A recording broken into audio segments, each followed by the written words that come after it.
I like my mother today. Cheery. Cheryl. This is my mom.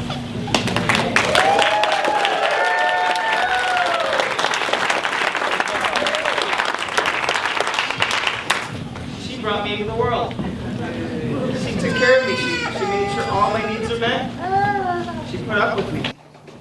When times were hard, you know, we came from a place where the marital covenant wasn't, it didn't last. Okay, I don't want to poke or prod at anybody, but this is what's happening in the world today. But our Father is restoring things.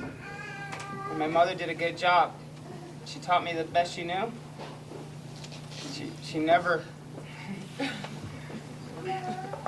just let me do whatever I want. At times I got away with whatever I want, but she was diligent to know what I was getting into and taking care of my needs.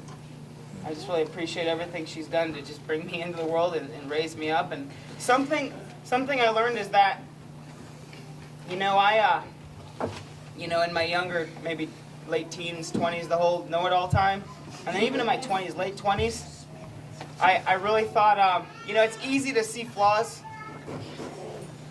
It's easy to see flaws. And it's just such a dark thing to just focus on that. But my mother took care of me.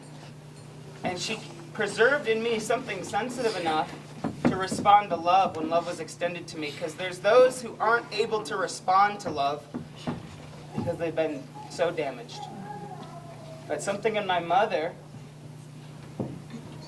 right? Our Creator saw something in my mother that was redeemable in me, that went into me and enabled me to hear the words of life, enabled me to respond to love and to come be part of His life. And now she comes and visits on occasion, and she's a little quiet, but she has a nice time. She always has good things to say when she leaves. And as for my father, I never grew up with my father, and I had a lot of issues with him, and we really went through it a few times. My late teens, we really went through it. And it kind of just created a pattern. And I think in my mid-20s, I just had a conviction that I had to step out from any influence of my father in order to go forward to find the true God.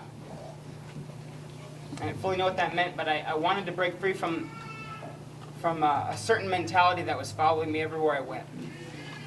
But a little over a year and a half ago, when I first communicated to Nadiv about Raquel, I went actually to Texas where my father was living and told him about her.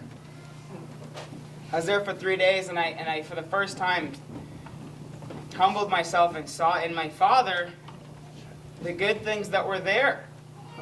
You know, it's so sick that I would actually have to really muster that up, but somehow that's how selfish I was. But something in me was finally pulled, and I just appreciated my father for the good things that were in him. And he crumbled. And for the first time we had a relationship, and it was so fresh and new. And from that point on, you know, we've never been that close, but it started to build something. And October last year, he asked how things are going. And nothing was really going last October yet.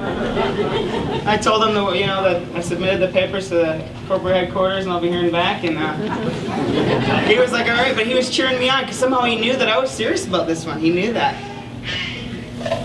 In last January, when Raquel and I began our waiting period, our courtship, I called him up. He was like one of the first people I thought of to call. And he was so happy. I never heard my father like this in my entire life. He's like a little boy, just giddy. He was like ready to call everybody and tell them we're getting married and all these things. And it was just a little thing, but he was so happy. And I emailed him some pictures, and he called me on a Sunday afternoon. And I ended up talking to Han and thinking it was me for a minute. It's kind of funny. And then when I did talk to him, he was just so happy. He said, "She's so beautiful. I'm so excited. I can't wait. I'm going to tell these people and these people." And he had to go. I said, okay, Dad, I love you. He said, "I love you too." We hung up, and I thought, it's funny.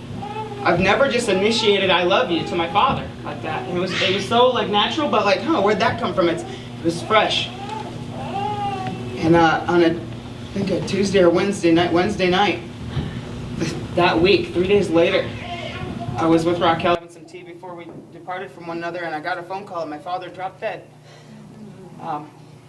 It's in his own apartment. And there apparently had been some illnesses and that, but somehow I know he wanted to be here. It was the happiest I ever heard him. It's like something really, something in this relationship really triggered hope in my father at the very end. When he looked back on his life and he saw kind of the mess he'd made, he really was someone who knew he was going to pay for his own mistakes, and he was ready to face his maker and pay for him. He would tell me that a lot, and but somehow he was so full of excitement and vision. One final time in my life, and it was honestly it was the perfect closure. I couldn't have asked for a better closure, and I struggled to hold back a little bit of tears, and we said goodnight, and I went out and I wailed and I wailed and I wailed in the streets. And it was this blizzard outside, like 2 feet of snow, and I just wailed harder than ever. But it's because I knew he wanted to be here at this wedding. I knew it was coming, and he did too, and he wanted to be here. And I'm just thankful that our Father restored something. Our Creator restored something between me and my father before his time. And I just want to express that because I really appreciate what my parents have done and what they've done that I don't even know.